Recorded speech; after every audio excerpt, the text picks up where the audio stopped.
Quinto jueves de noviembre. Tenemos el placer de estar en esta mesa aquí desde el CEN de Morena, de estar con Jesús Ramírez, Héctor Díaz Polanco y Epigmenio Ibarra, que nos van a hacer el favor de platicarnos, de hablarnos. Y Andrea Polado desde Uruguay. Tendremos una transmisión vía Skype con ella y también le agradecemos muchísimo su presencia, su trabajo y sobre todo su paciencia, porque desde temprano está haciendo aquí con el equipo, está haciendo pruebas y nos van a hablar de movimientos sociales y redes sociales. Entonces, para la Secretaría de Jóvenes de Morena y para Morena en Red es muy importante este tema y estamos muy agradecidos con todos por esta participación, por esta colaboración. Entonces, les vamos a dar la bienvenida a cada uno de ellos con un fuerte aplauso, por favor. Y ¿qué les parece quién quiere dar inicio para empezar? Perfecto, vamos con Andrea. Y para que todos los que nos están acompañando desde Ustream puedan verla, ahí díganme. Aquí está. Okay.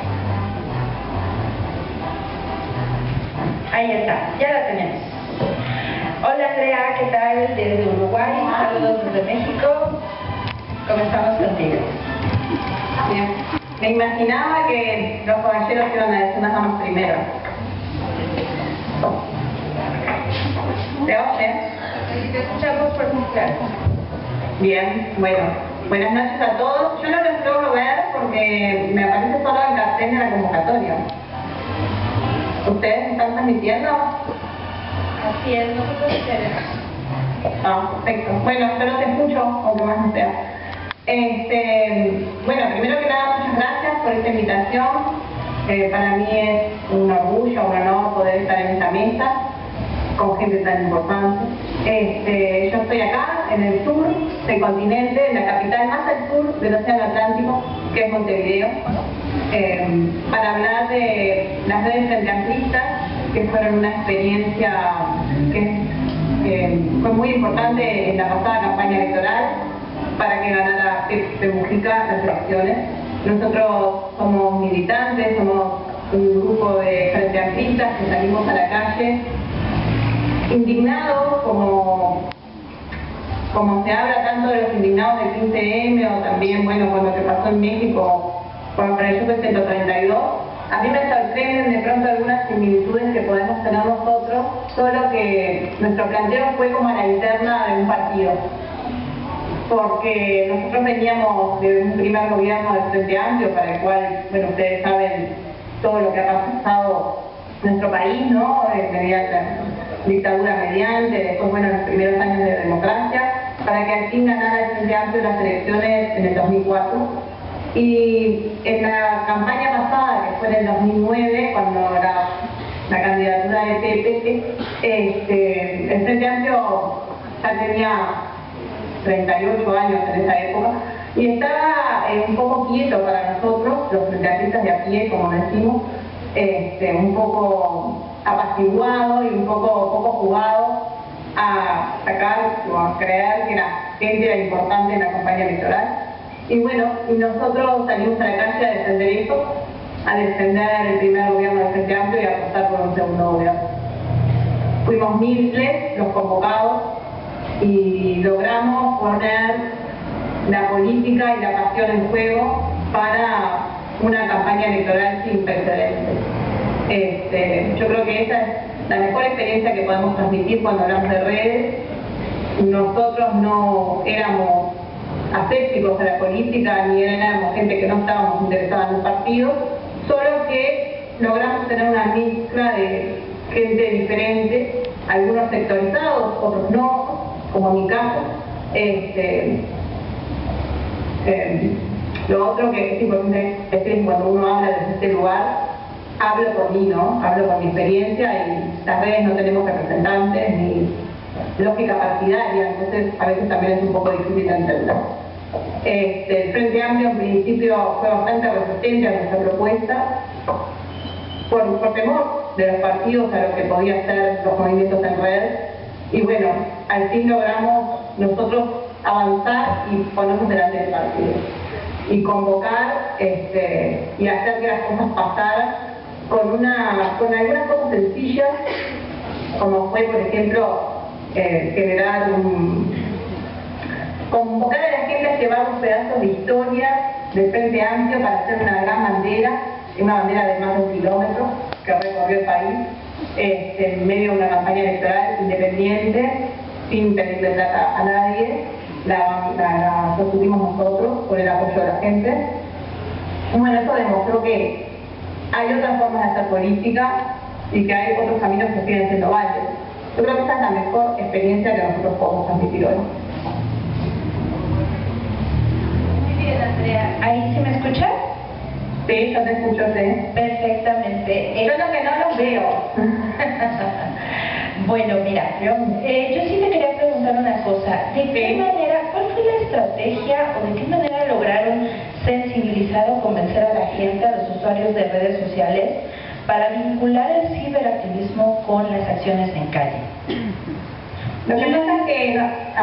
No, adelante también. Bueno, y al final nada más que me dijeras a qué problemas se enfrentaron ustedes en este sentido. Lo que pasa es que nosotros, yo cuando hacía ustedes planteaban el tema de la estrategia, pensé bastante en esto, ¿no? Porque en realidad nuestra estrategia, las redes hoy existen, están y nosotros las transitamos y las vivimos. Y nuestra estrategia no fue una estrategia de marketing político, de utilización de las redes con un fin de... Nuestra estrategia es la participación. Y las redes son un camino más de la participación. Nosotros no podemos estar ajenos a eso, y menos pueden estar los partidos políticos ajenos a la utilización de las redes. El asunto es que muchas veces pasa que los partidos tratan como con desconfianza, ¿no? Tratan como de controlar las redes o de tener se comunican a través de las redes, por lo menos acá pasa, con una lógica totalmente partidaria. Nosotros nos da mucha risa cuando nos preguntan sobre temas como las redes que opinan de, como si nosotros pudiéramos opinar de algo en una cuestión práctica del partido, ¿no? Nosotros tenemos bien claro que somos un movimiento horizontal, un movimiento muy amplio y una cuestión que a veces podemos tener, digamos, como una base común, pero no profundizar en algunos temas, porque cuando profundicemos también tratemos esa amplitud, y a nosotros nos interesa seguir siendo ese movimiento amplio y horizontal.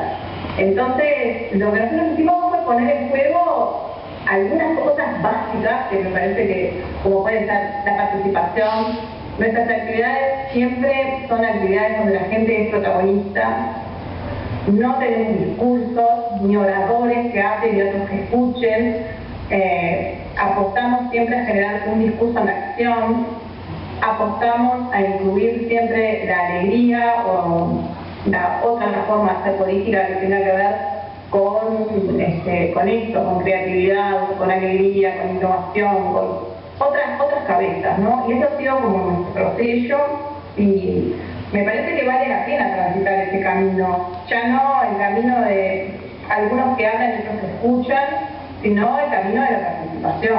Yo creo que esa fue la clave, ¿no? Y no es que tengamos una agencia, ni mucho menos. En realidad nosotros, como pasa siempre en las redes, tenemos nodos de gente que de pronto se junta para una cosa y después se junta para otra con otros. O sea, y la confianza es la clave en todo esto, ¿no? Creer que con el que te juntás vale la pena y creer que va a aportar y no desconfiar. Yo creo que va por ahí la clave.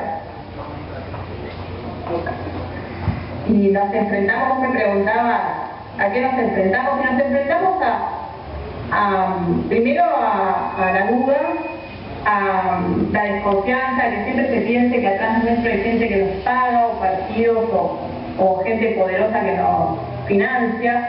Nosotros, por ejemplo, aparte de haber hecho la campaña electoral, seguimos haciendo cosas. Este año hicimos una actividad internacional importante y trajimos a Manuel Castel y a un montón de gente del exterior, entre los que vino gente de 1932. Nosotros apostamos a que esa gente encontrara las formas de venir, o nosotros salir a buscar financiación con apoyo de los que quieran de acá, en una cuestión muy amplia, lista, transparente, y creo que esas son las diferencias, ¿no? Lo otro es que siempre nos trataron de ubicar cuando hablan de nosotros como los jóvenes de Facebook o como una cuestión como ligada a lo menor o ligada a no tener credenciales políticas, y nuestro movimiento logró pasar todo eso y ser un movimiento que atraviesa toda la generación. Lástima que no se pueden ver unos videos, pero ahí se dan cuenta de que para nosotros fue muy importante los jóvenes, pero muy importante la gente más grande y la gente mucho más grande que en este país vivió toda lo que fue la dictadura, las consecuencias. Bueno, toda esa gente también estuvo en el movimiento y está, ¿no? Y todos tenemos algo para dar y bienvenidos sean. Muy bien, Jesús Ramírez te quiere preguntar algo. Hola Andrea, qué gusto que estemos en la distancia. Mira, sí, además de esta bandera de 1 kilómetro que fungió como símbolo de la campaña del Frente Amplio, han intentado algún otro tipo de acción, actividad política, de incidir tanto en el debate nacional, en el Congreso o a nivel de gobiernos locales, municipales, si han logrado articular algún tipo de iniciativa y bueno, pues qué dificultades o qué alcances han tenido. No. Sí, claro, que nosotros venimos trabajando en red desde hace más de 10 años, ¿no? Con el surgimiento de las redes sociales, digamos, nuestra propuesta explotó, pero somos muchos los que estamos en una actividad en red desde los inicios acá en Uruguay. Nosotros, por ejemplo, fuimos propulsores de algo que cuando lo planteamos, nadie nos daba ni 2 pesos por eso, que fue la elección del candidato del Frente Amplio, que hoy es Mónica Javier, por elección directa. Nosotros ya veníamos planteando un Frente Amplista, un voto, y cuando recién arrancamos con eso, lo hicimos desde las redes, nadie, tuvimos entrevista con todos los partidos, todos nos decían que estaban de acuerdo, pero nadie se la jugaba a que esto podía ser cierto, todos nos decían que no era el momento, que mil excusas o mil situaciones, hasta que al final se logró hacer, y hace 2 años, este año no, el año pasado, se eligió por voto directo, ya no fue en un congreso, ni en un plenario, ni en una actividad mediada, digamos, sino que los frente amplistas fuimos a votar. Y eso fue un cambio importante en la política y en las formas de participación. Y después nosotros tenemos muchas acciones en torno a distintos temas, lo que pasa es que ya aparecen, digamos, como nodos, donde la gente va, no, tenemos incidencias en los temas de derechos humanos, hemos hecho actividades de apoyo y de crítica a algunas cuestiones de la izquierda, siempre con esta cabeza de tratar de aportar y de que lo que nosotros hagamos contribuya al frente amplismo, que no quiere decir que no tengamos críticas con el partido del Frente Amplio. Por supuesto que las tenemos y por supuesto que las hemos planteado, y bueno, y nuestras actividades también van en el sentido de recoger esto y de ser como un lugar donde mucha gente se puede expresar, que si no, de pronto no lo podría hacer, ¿no? Frente Amplio hoy tiene una disposición de funcionamiento que a nosotros no nos parece que sea mejor, tiene una disposición de funcionamiento territorial. Hoy nosotros ya podemos pensar que los territorios no son solo físicos, que la gente se comunica y participa desde otros ámbitos, y no hemos logrado que el Frente Amplio encontrara ámbitos de participación que no sean los físicos territoriales o las delegaturas por partidos.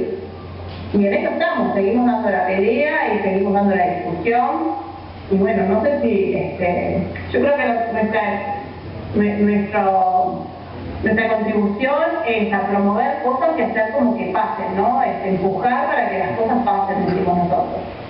Y bueno, yo creo que ese es un gran aporte, en el sentido también de los movimientos, ¿no? Nada se puede pensar si no es de esta forma, si no es de una forma comprometida y de una forma, ¿cómo decirlo?, también importante, y que no es contra, sino que es a favor.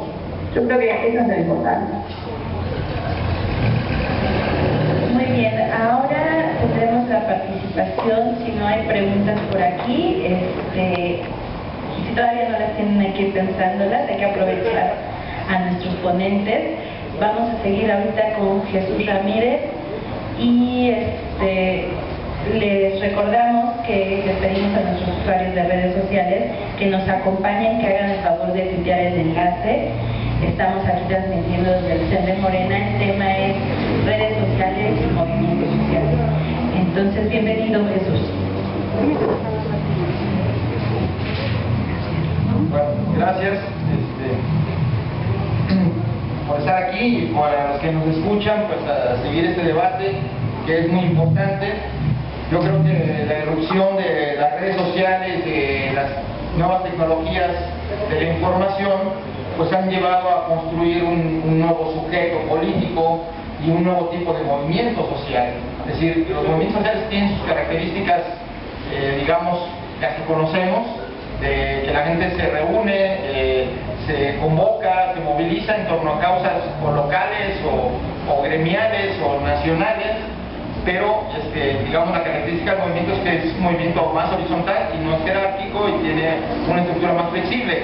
Con la irrupción de las redes sociales estamos viendo que esta interconexión que hay entre activistas o la gente pues está generando otro tipo de comportamientos políticos. Todos, ya es un lugar común decirlo, pero bueno, hemos visto que sobre todo a partir de la primavera árabe, de los indignados, de Occupy Wall Street, etcétera, las redes han jugado un papel preponderante, ¿no?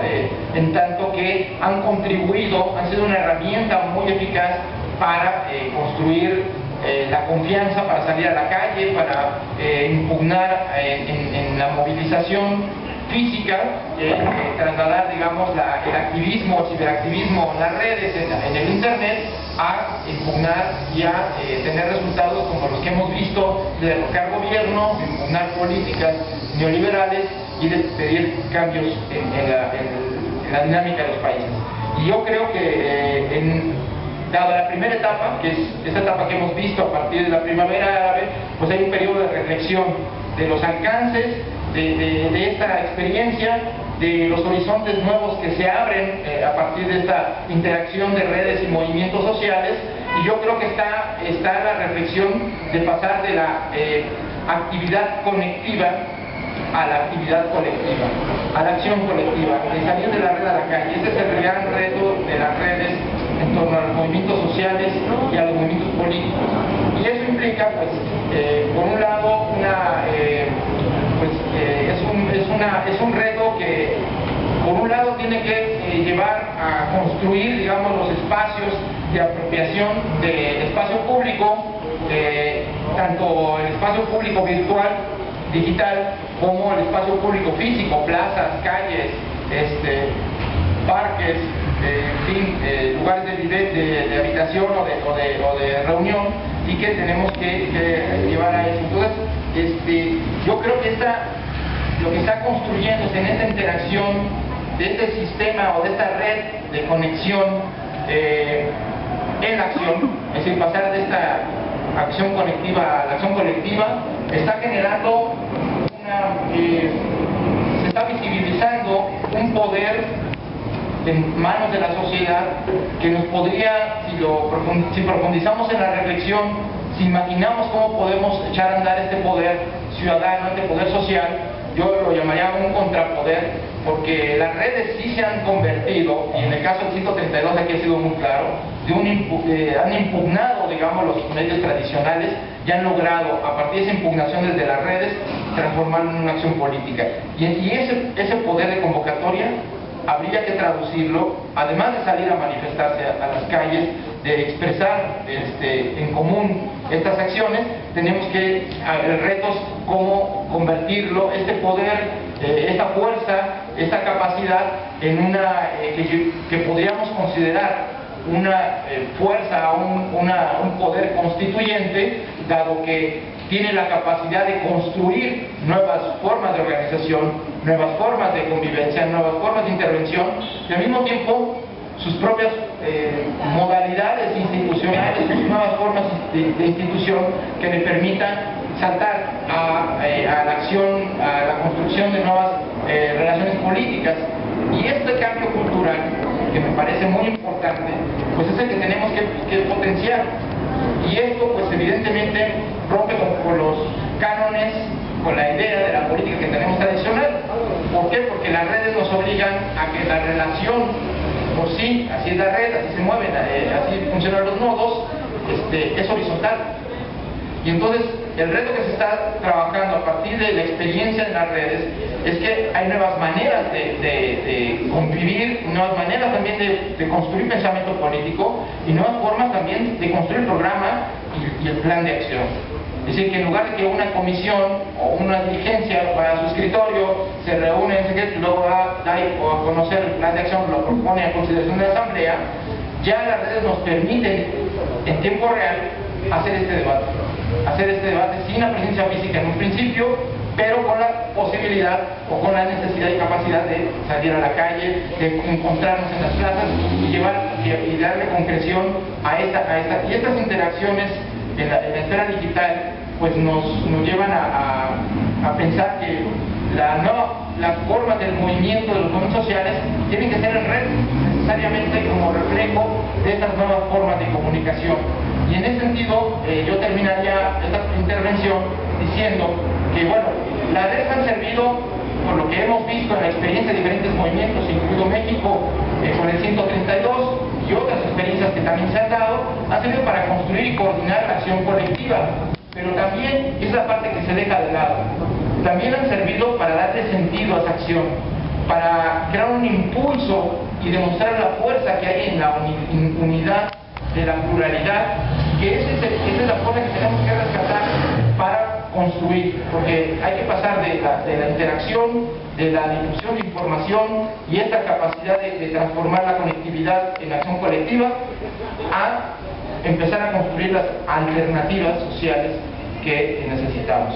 Por un lado, de ser un contrapoder al poder instituido, exigir rendición de cuentas. Ahí en la segunda parte del debate yo voy a proponer una serie de medidas que podemos tomar para este tema de la rendición de cuentas a los representantes populares, a los gobernantes e incluso a quienes, digamos, juegan un papel, que tienen un papel de representantes de los movimientos, incluso de los dirigentes del partido, ¿no? Esto es importante porque es ahí donde se construye la democracia real, que tanto se exige hoy en el mundo y que esta generación está impugnando porque los sistemas políticos ya no responden a la realidad de los pueblos y por el contrario, están siendo sometidas, son esclavas del poder, de los poderes fácticos del mercado global, y entonces frente a ese vaciamiento del Estado, la sociedad tiene que tomar su papel y asumir la defensa del país y la defensa de sus derechos, y las redes son el espacio ideal para hacerlo. Desgraciadamente nuestro país tiene un problema: 35% de la gente está conectada a la red, entonces la mayoría de la población no tiene acceso a la red. Ese es un handicap que tenemos que tomar en cuenta. Por eso el tema del acceso universal a la red como un derecho ciudadano es un tema estratégico, más cuando vemos que ahora con el tratado transpacífico que se quiere firmar a espaldas del pueblo de México, ya no sabemos a espaldas de los 11 restantes países que lo están analizando, donde hay un capítulo especial sobre la propiedad intelectual que afecta a las redes sociales, que afecta a los contenidos y que abre la puerta a la censura y a la persecución y criminalización de compartir información, compartir productos culturales a través de la red. Eso ya lo vieron en España con la ley CINDE, ya el proyecto de ley SOPA, como se le denomina, ya en Estados Unidos también han actuado al respecto, y aquí nos quieren colar por la puerta trasera un tratado transpacífico que, bueno, no solo va a destruir la economía nacional y va a acabar con los recursos energéticos y va a permitir la entrada de los capitales a controlar el país mismo, sino que en el particular en el tema de las redes va a abrir el espacio a la censura y a la persecución. Entonces tenemos que profundizar esta información e impedir que esto ocurra, ¿no? Ahí lo dejaría. Gracias. Muy bien, Jesús. Te preguntan algunas cosas aquí en el chat. Dice, bueno, la primera observación que hacen es que el reto debe ser dejar un poquito de lado el ciberactivismo para pasar a las acciones en calles. ¿Tú estás de acuerdo con esa parte o crees que se puede vincular ambas acciones? Bueno, ambas acciones están vinculadas. La contrainformación, la información desde la perspectiva ciudadana, Wikileaks en esto nos aporta, digamos, la importancia que tiene el conocimiento de las verdaderas intenciones en este caso del gobierno norteamericano, pero del manejo de la diplomacia, como de por qué se toman decisiones. Ese trabajo de ciberactivismo es muy importante porque es el que rompe el monopolio de los medios tradicionales y que permite hacer llegar la información y la conectividad de causas muy remotas que podemos conocer y podemos actuar solidariamente o participar, etc. Eso es importante, pero el ciberactivismo tiene una limitación, que es solo activismo digital, virtual. Entonces lo que necesitamos es potenciar esa capacidad informativa y de conexión y volverla acción colectiva política en las calles, en las plazas, en los centros de trabajo, en las escuelas, en los movimientos, en los partidos, en fin, en todos los espacios públicos donde y son complementarios necesariamente. Muchísimas gracias, Jesús. Ahora vamos a pasar con Epigmenio Ibarra también a platicar de este tema. Muchísimas gracias a quienes nos acompañan. Déjenos saludar al chat. Tenemos a Alfredo Gutiérrez, a Guaguacú del Distrito Federal, tenemos a nuestros compañeros de Nuevo León que siempre están acompañándonos. Muchísimas gracias, Grecia Benavides, y a todo el comité por allá. Y bueno, les recordamos que los esperamos por aquí, por favor, cada jueves a la misma hora. Llamen a todo el mundo y vengan a escuchar la transmisión. Epigmenio, pasamos contigo. Bueno, con respecto a la situación, por ejemplo, en Uruguay, nos hablaba Andrea del ejercicio de participación a través de la red. Nosotros tenemos una situación distinta y muy crítica. Parte del soporte estructural del régimen son los medios de comunicación convencionales.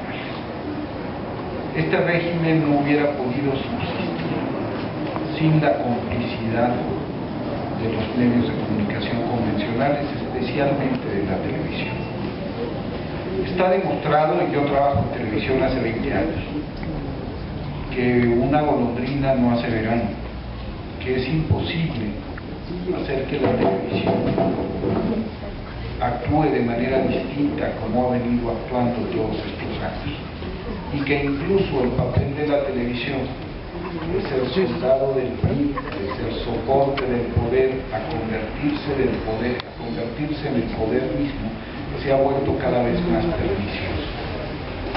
Es aterrador en este país leer la prensa diaria, ya no hablemos de la televisión.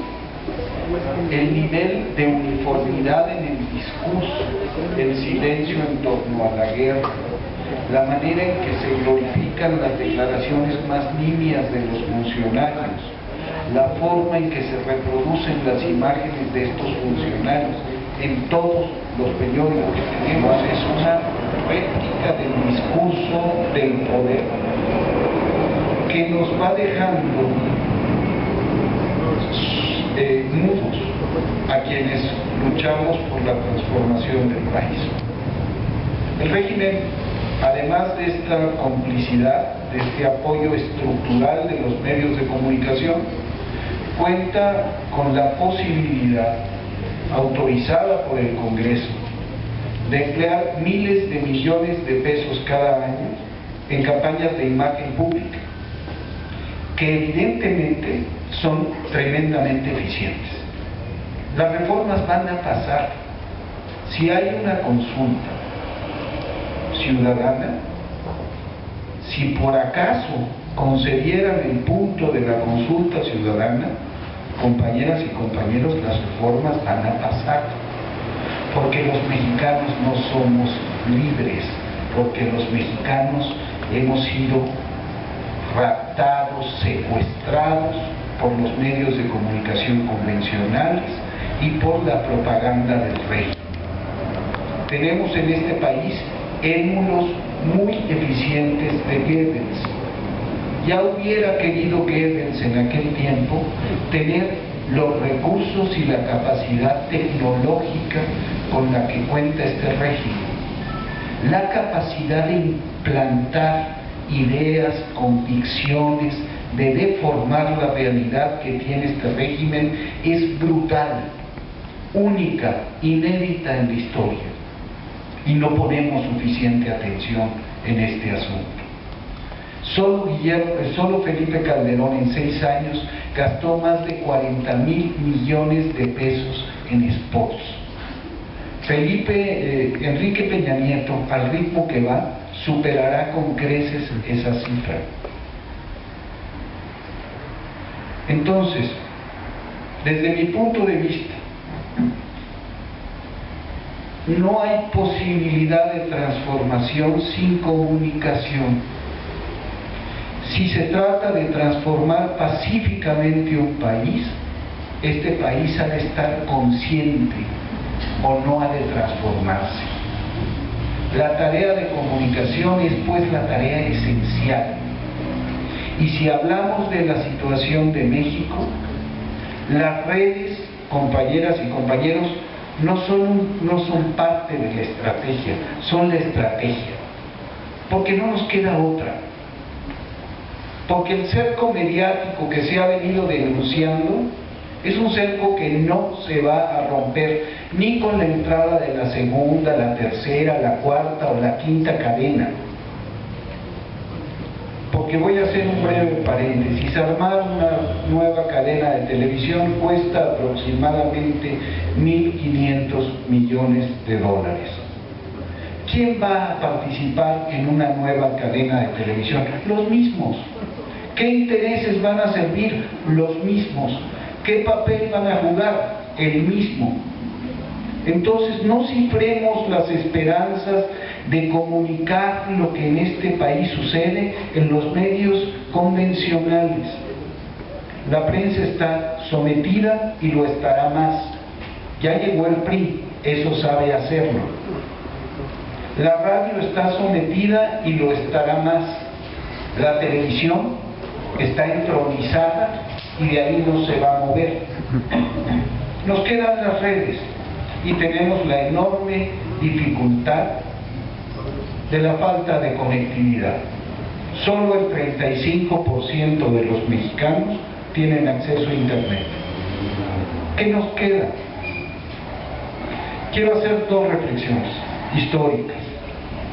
¿Cuántos ciudadanos de la Rusia zarista sabían leer en el momento de la revolución bolchevique? Era irrelevante el número, era minúsculo. Y sin embargo Lenin puso un énfasis brutal en la labor de la prensa. Y se publicaba Iskra y circulaba Iskra. Y entonces la tarea no era que los obreros leyeran, era convocar a los obreros y que el que sabía leer se parara y leyera los artículos de Iskra. No hacía falta que supieran leer, hacía falta la imaginación y el coraje para reproducir lo que ese medio informaba. En El Salvador, en la Guerra Civil, Radio Venceremos. Radio Venceremos transmitía desde el frente, era objeto de bombardeos continuos y de un sistema de intercepción diseñado por los norteamericanos, que al detectar una señal radiofónica desde cualquier punto de Morazán, primero, en 8 minutos te ponía un batallón helitransportado encima. Segundo, establecieron sistemas de radiogoniometría para impedir que la radio transmitiera. Y en cuanto empezaba a transmitir la radio, iniciaban las acciones bélicas y las acciones de distorsión de la señal. ¿Qué hicieron los compañeros de la Radio Venceremos? Primero, para burlar los ataques enemigos, se conectaron a los corrales y por las cercas de ganado se transmitía la señal. Y cuando el ejército decía desde dónde están transmitiendo, decía de todo el departamento de Morazán. La creatividad, la audacia puesta al servicio de la comunicación. Segundo, cada segundo que había una intercepción, se mudaba la frecuencia y se daba la instrucción a la gente de que fuera buscando, y entonces uno perseguía la señal. Cuando fracasó eso, se estableció un sistema con el costo de muchas vidas, para que todos los días a las 5 de la mañana se transcribiera el contenido de la radio Venceremos y se entregara en las oficinas de los principales corresponsales extranjeros en El Salvador. Y era por primera vez en la historia una radio que se leía. Una radio que se leía. La tercera cosa que se hizo, y hago referencia a lo que dice Andrea, fue que contra todos los cánones de una organización militar en guerra, se estableció un principio. La dirección, la comandancia general, no utilizaría los espacios informativos de la radio para hacer propaganda. Y se reconocían las bajas propias y las bajas infligidas al enemigo con un solo propósito: que la gente que había visto a sus muertos y los muertos de los otros no se sintiera engañada. Había que hablar con la verdad. Primero por la gente y segundo por los medios. ¿Qué terminó pasando? Que la fuente de información citada por el New York Times era, entre otras cosas, Radio Venceremos. Se ganó la credibilidad. Entonces, compañeros, no hay penetración del Internet en México. No la va a haber en mucho tiempo, porque también la controlan ellos. No vamos a tener acceso a los medios de comunicación tradicionales, no los vamos a tener. ¿Qué nos queda? Las redes. ¿Cómo? Hay que inventar la forma de utilizarlas. Decían los anarcosindicalistas norteamericanos que bastaba una caja de manzanas para cambiar el mundo. Había que vaciar la caja de las manzanas, voltearla, subirse en ella y comenzar a hablar. Yo lo que propongo es que hagamos así como se ha hecho una campaña de afiliación a Morena, que hagamos una campaña para que toda la gente, incluso la que no tenga conectividad en casa, abra su cuenta de Twitter, abra su cuenta de Facebook, que hagamos un esfuerzo para ser multiplicadores de la acción de las redes ahí donde no hay conectividad, y que hagamos un esfuerzo para ser los cronistas de la transformación.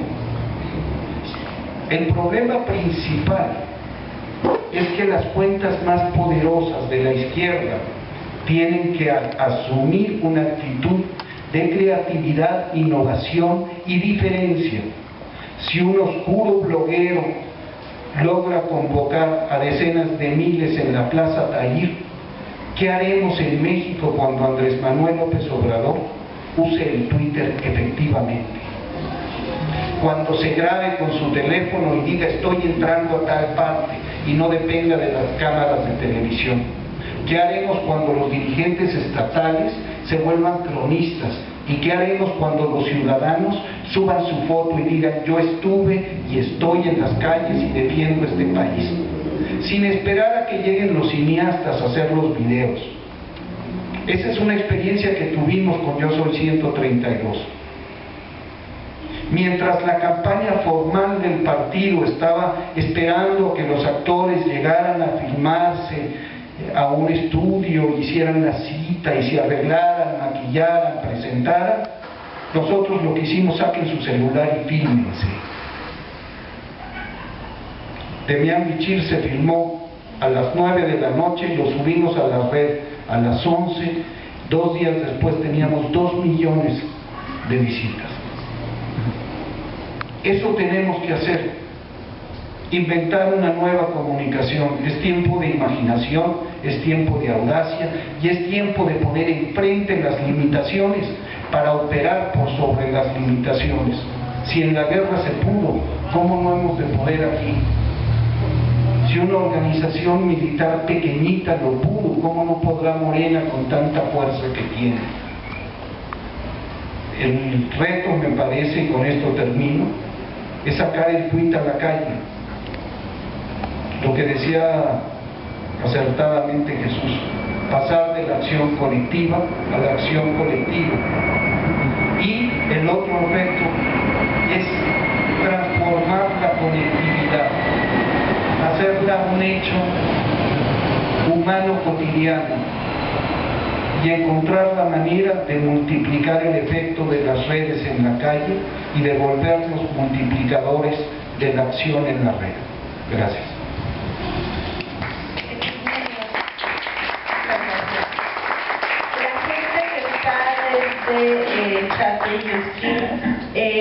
Hace por aquí un comentario uno de los usuarios, dice: el uso de las redes también ayuda a la oligarquía a hacer guerra sucia. Hay que tener cuidado en ella. ¿Qué opinas tú al respecto?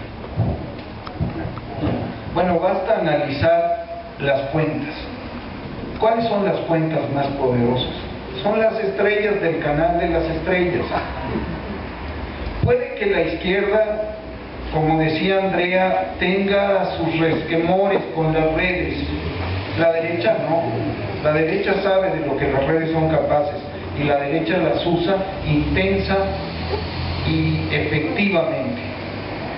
Nuestra tarea, y por eso hablo de una campaña de afiliación masiva a la red, es hacer contrapeso también en la red, porque si no, dentro de un ratito, hasta en la red vamos a estar muertos. Muchísimas gracias, Cismeno, y gracias a todos por sus preguntas, a todos y todas. Les recordamos que pueden seguir haciendo sus preguntas vía chat de Ustream o hacerlas llegar también a las cuentas de nuestros oradores, de nuestros ponentes. Tenemos @Cismenibarra, @Diaspol, @JesusRCuevas y @Andrea Apolaro. Entonces, por favor, hagan sus preguntas también y yo estoy segura de que les van a responder. Continuamos con Héctor Díaz Polanco. Bienvenido y muchísimas gracias. Gracias a todos.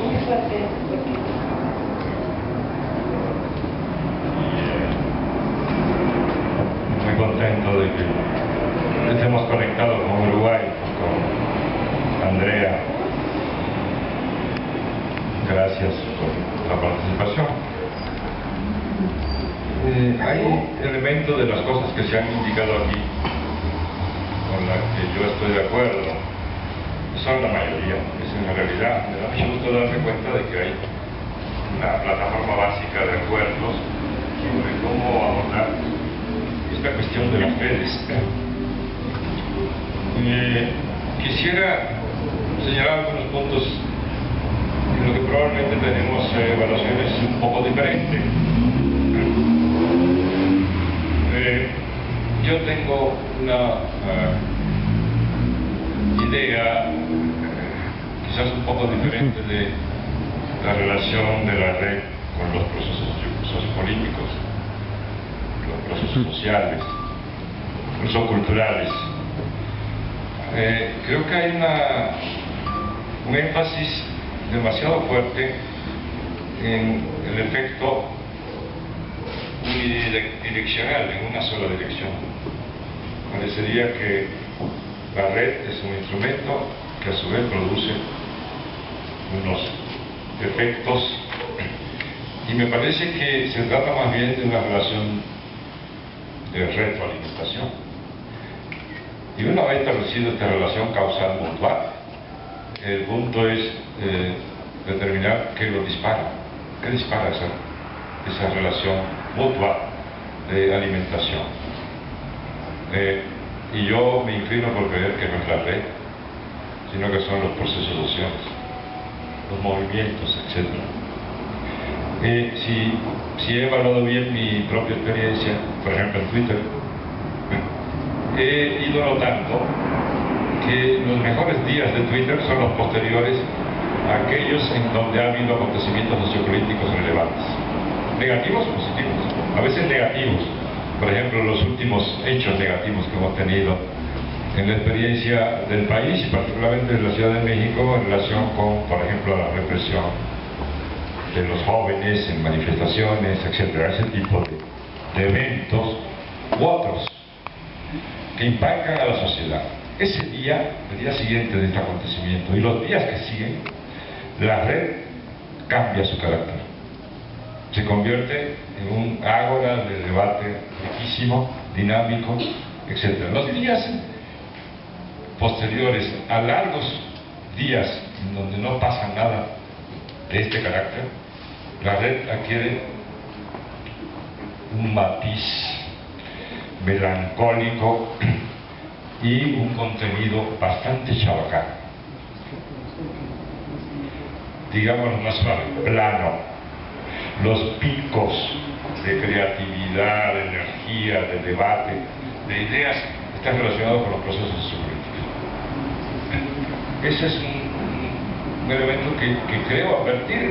En una de esas estoy equivocado, pero he estado pendiente precisamente de eso. Entonces, ese primer elemento me indica que, por supuesto, la red tiene su acción autónoma y propia, por su propio carácter, pero que el vínculo con los procesos sociopolíticos es muy marcado. Y que, por lo menos en la etapa en que estamos, y quizás por mucho tiempo, o por un tiempo bastante largo, dadas las limitaciones que aquí se han estado señalando respecto a los porcentajes de mexicanos que tienen acceso a la red, etc. Durante un largo tiempo el elemento dinamizador estará en los procesos sociopolíticos del mundo real respecto al mundo virtual.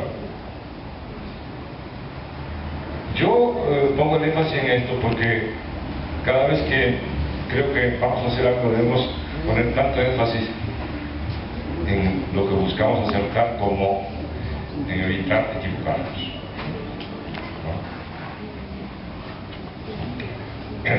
Entonces, el segundo punto que se deriva de esto es que estamos en el trance de definir el punto óptimo, digamos, que ni minimice el papel de la red, ni sobredimensione ese papel de la misma red.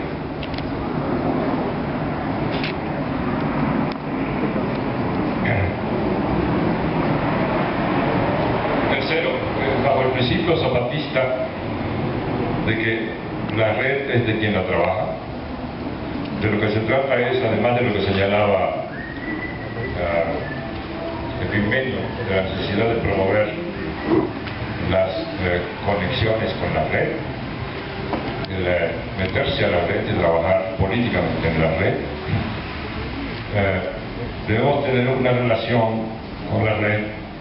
Algo en ese sentido marcaba Andrea, una relación que no sea relación de exterioridad.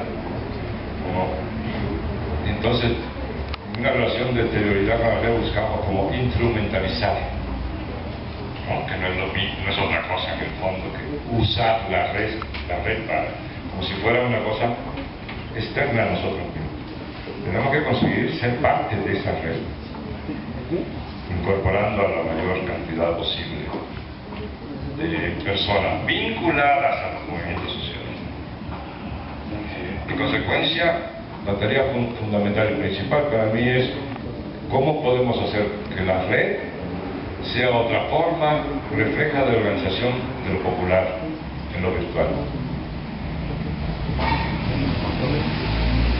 Y eso conlleva un elemento más, de cómo logramos, se puede ir un poco duro y crítico, pero creo que hay una problemática muy seria a ese respecto, elevar el nivel o la complejidad de los contenidos en la red, es decir, de lo que hacemos en la red.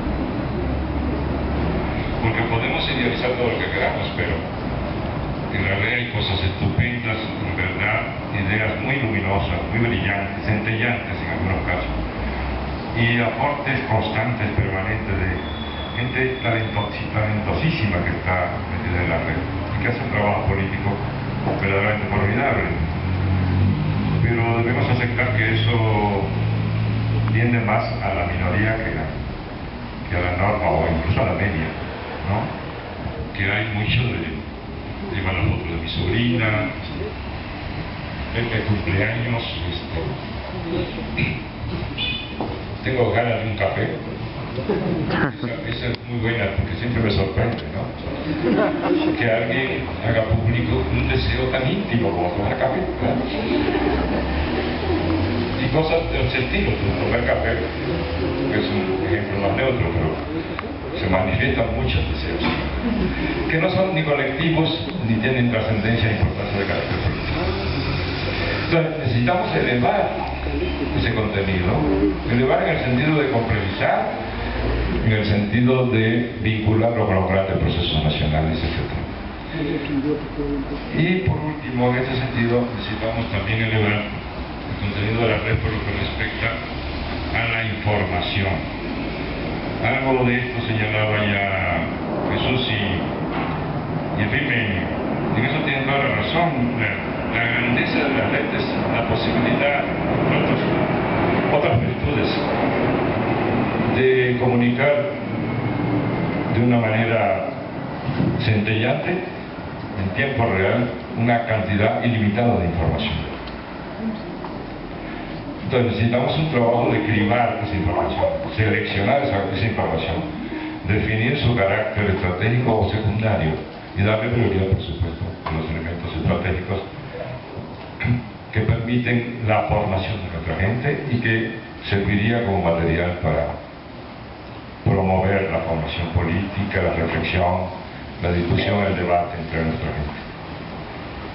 Todo esto, en suma, yo lo veo de esta manera. Yo creo que la red puede ser muy útil para que sigamos profundizando en lo que, a mi juicio, es lo fundamental de lo que estamos haciendo.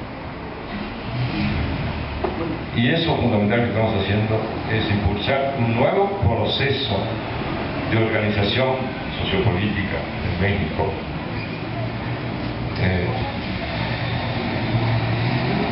que es el instrumento fundamental para el cambio que queremos desarrollar. A mi juicio, todo debe estar subordinado a eso, incluyendo lo que hagamos en la red.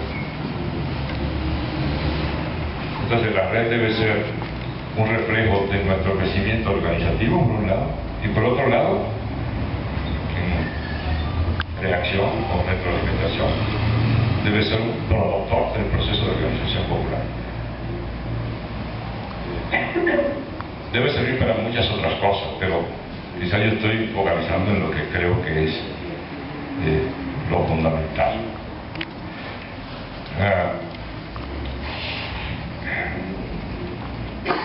El reto de evitar que la gente se quede en lo virtual. Ya lo señaló Jesús, lo retomó Epimenio, creo que también lo abordó Andrea al principio. La red es fascinante y eso es positivo porque entonces atrae. El problema es que una vez adentro produce una especie de adicción especial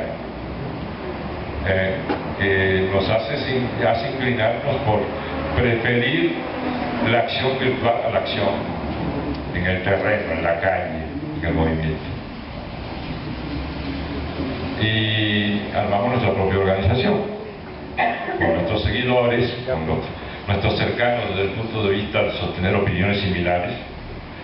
Y a mí eso también me aterra, que nos dejemos engañar por ese espejismo. Yo lo veo en mi caso. De repente las cosas funcionan y fluyen personajes con los que no tengo ningún tipo de relación ni conocimiento personal, etc. Y de repente empiezo a darme cuenta de que en ciertas circunstancias estoy interactuando con mi propio grupo de seguidores más cercanos. Pero dada la dimensión de esa red, uno tiene la impresión de estar avanzando en una línea de información, debate, etc., sin darse cuenta de que está dando vuelta en la noria de sus propios seguidores. Ahora, esos seguidores lo construyó uno mismo con su acción en la red. Entonces, la tendencia de esto es a crear guetos, ¿verdad? Digamos, nuestro propio entorno favorable. Y y nos da la impresión de que tenemos un gran efecto sobre la opinión del mundo virtual, cuando probablemente no es así. Entonces tenemos que como hacer que el proceso organizativo real se exprese en la red y que impacte el avance en la organización real de la gente. Es decir, un intento de evitar que la gente se engolosine en lo virtual y allí se queda.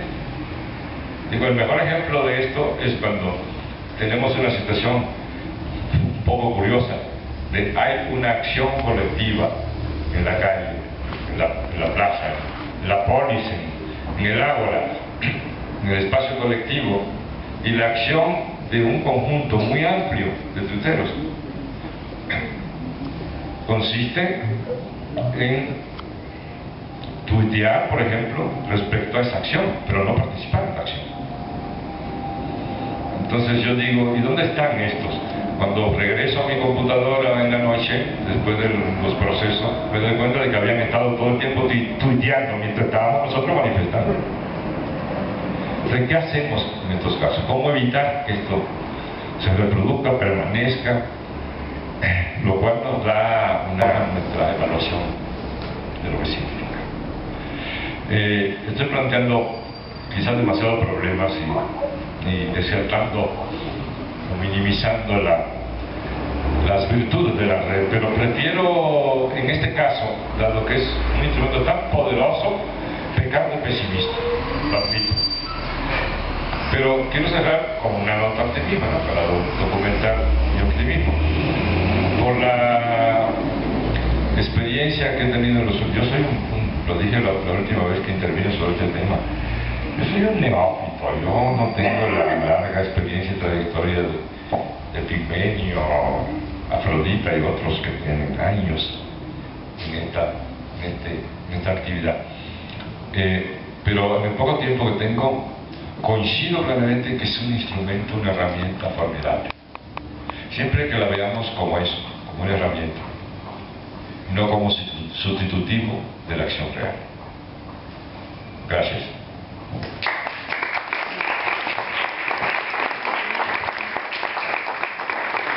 Muchísimas gracias a Héctor Díaz Polanco. Vamos a seguir se supone que me tocaba mi intervención.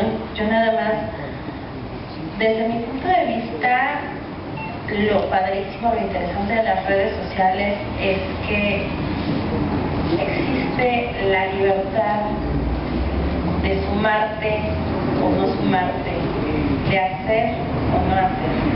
Entonces este esfuerzo se trata básicamente de convencernos de hacer las cosas, de convencernos de sumarnos y de convencer a otros que finalmente tal vez no tengan el más mínimo interés de participar a lo mejor en una marcha. Hemos leído mucha gente que jamás había ido a una marcha y que de repente dice, pues es que es la primera vez que voy a ir y estoy muy contento, muy contenta.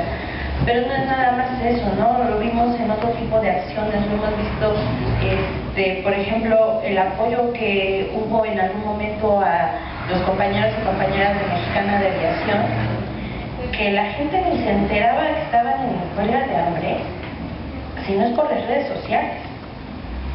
No, o sea, hay gente que estaba en el aeropuerto que sacaba la foto y lo tuiteaba y alguien pescaba el tweet por ahí y le daba retweet y se replicaba y se convertía en la noticia, se convertía en todo aquello a lo que otros medios estaban empeñados en callar, ¿no? Había compañeros en huelga de hambre y nadie lo quería decir.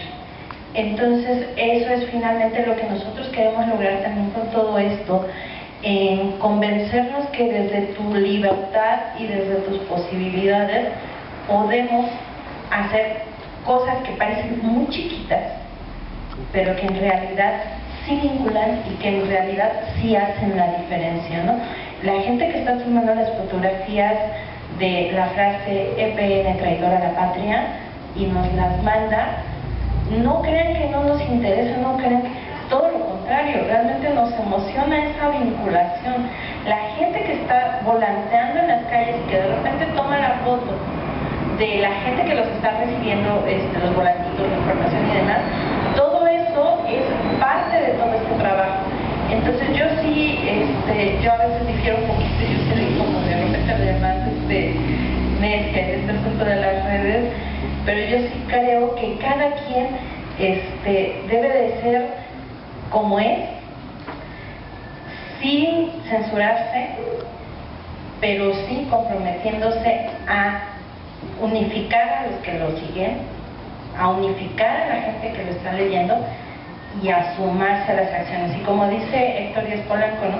Es terrible de repente ver que todos los que dijeron que iban a ir a algo no estaban y estaban en el tweet, ¿no?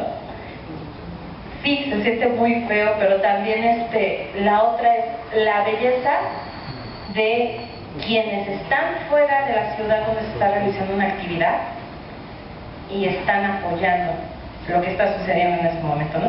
Vimos, por ejemplo, el fin de semana pasado, el gran apoyo del interior de la República para las asambleas que se realizaban, porque teníamos la meta de lograr las 20 asambleas de Morena, y gente que no era del Distrito Federal estaba Morena de FEPA, ¿no? Y pendientes de las buenas noticias. Entonces, todas esas cosas yo creo que siempre hay que destacarlas y sumarnos, ¿no? Y bueno, vamos a seguir en este momento, me parece, ya tenemos el slot de Andrea. Ok, permítanme un segundo, vamos a continuar con Andrea desde Uruguay. Hemos tenido un poquito de problemas para los que nos están escuchando desde Ustream, porque se nos está cayendo la red, se nos está cayendo internet. Entonces, denos un segundo para resolver el problema técnico que tenemos y vamos a continuar con la segunda intervención de Andrea. Que Andrea, te adelanto, por ejemplo, tienen aquí una pregunta. Te preguntaban ¿qué es lo que necesitamos aprender y hacer como usuarios de redes sociales? Y la otra pregunta era ¿qué porcentaje de la población en Uruguay tiene internet? No sé si me estás escuchando, Andrea. Sí, me escuchas. Estoy escuchando, con mucha atención. Perfecto, entonces tenemos esas preguntas y también tenemos saludos de gente de Coatzacoalcos, aquí en México. Tenemos saludos de gente de Nuevo León y demás. Y todos están como muy contentos de poder escuchar las experiencias que tú nos puedas regalar en este sentido, ¿no? Como verás, estamos nosotros tal vez en pañales, aprendiendo cómo hacer más eficiente y cómo llevar el movimiento que se ha dado en las redes sociales en México, cómo llevarlo a la acción. Entonces, me parece que ya te están escuchando y en lo que sale la imagen, tu imagen, ¿qué te parece si nos vas platicando? Primero la pregunta, ¿cuántas personas en internet, qué porcentaje de la población en Uruguay tiene internet? Bueno, varias cosas en relación a eso. En Uruguay, nosotros desde el 2007 estamos implementando un plan, lo está implementando el gobierno. El primer gobierno del Frente Amplio fue el que lo llevó al tránsito, que es una computadora por niño. Yo justo, mi hija no estaba hoy, pero se la quería mostrar, la compu. Acá se entregan a todos los niños de escuela pública, desde la enseñanza inicial. ¿Lo oye usted? ¿Hola? ¿Hola? Sí, te escuchamos. Bien, porque como que no me doy cuenta si están ahí. Se entregan en principio a los niños de 3 y 4 años tablets, después computadoras a todos los niños de edad escolar y unas computadoras más avanzadas a los iniciales.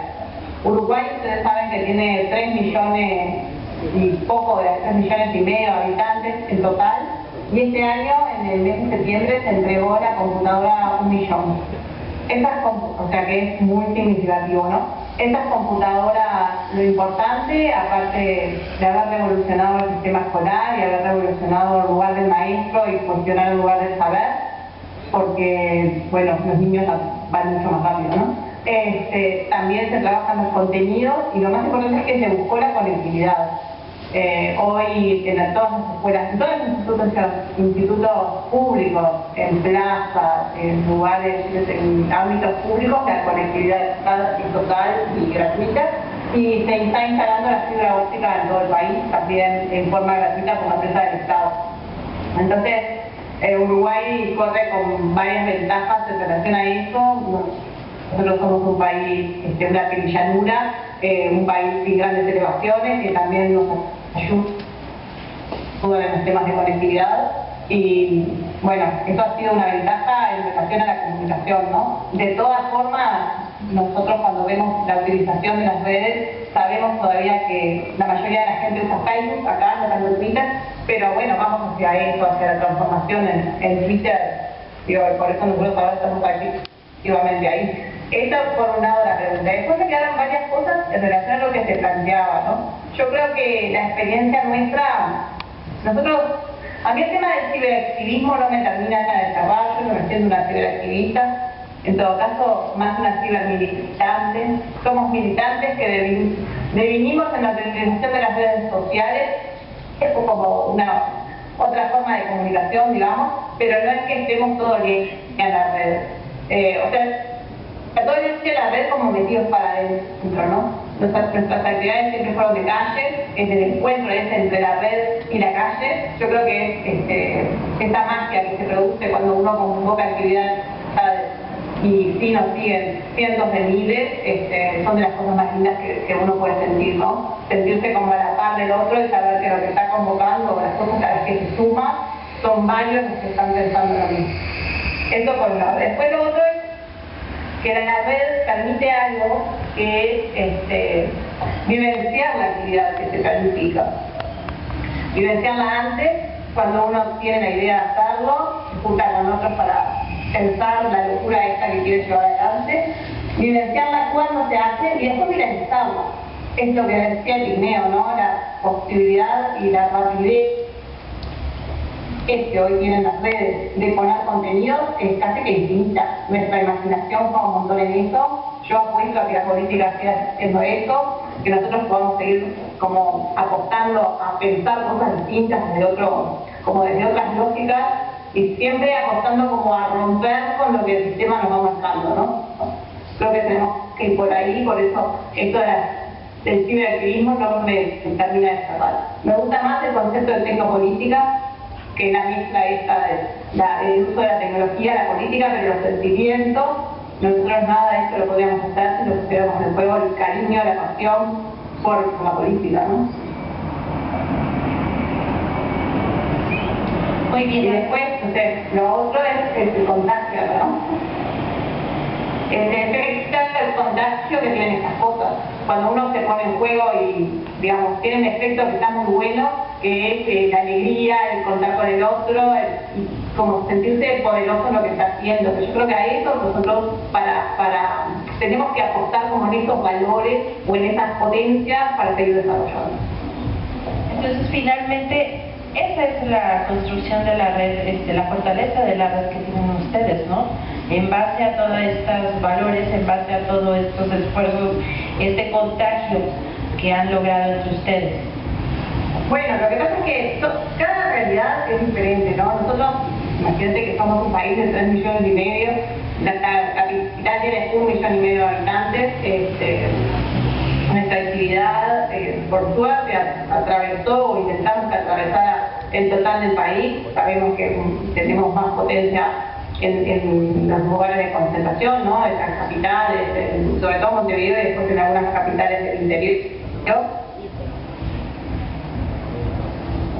Pero, digamos, nosotros seguimos apostando a esto, ¿no? A seguir haciendo política con, bueno, hoy el uso de las tecnologías, ayer fueron otras cosas, pero somos militantes de la vida. Yo que sé, nosotros, digamos, apostamos a esto, a seguir como en este camino, ¿no? Y contribuir. Nosotros queremos que el Frente Amplio siga ganando, queremos que el izquierda siga ganando, pero también queremos algunos cambios en la izquierda y queremos que hay que decirlo. Y este condimento nos sale la vida, ¿no?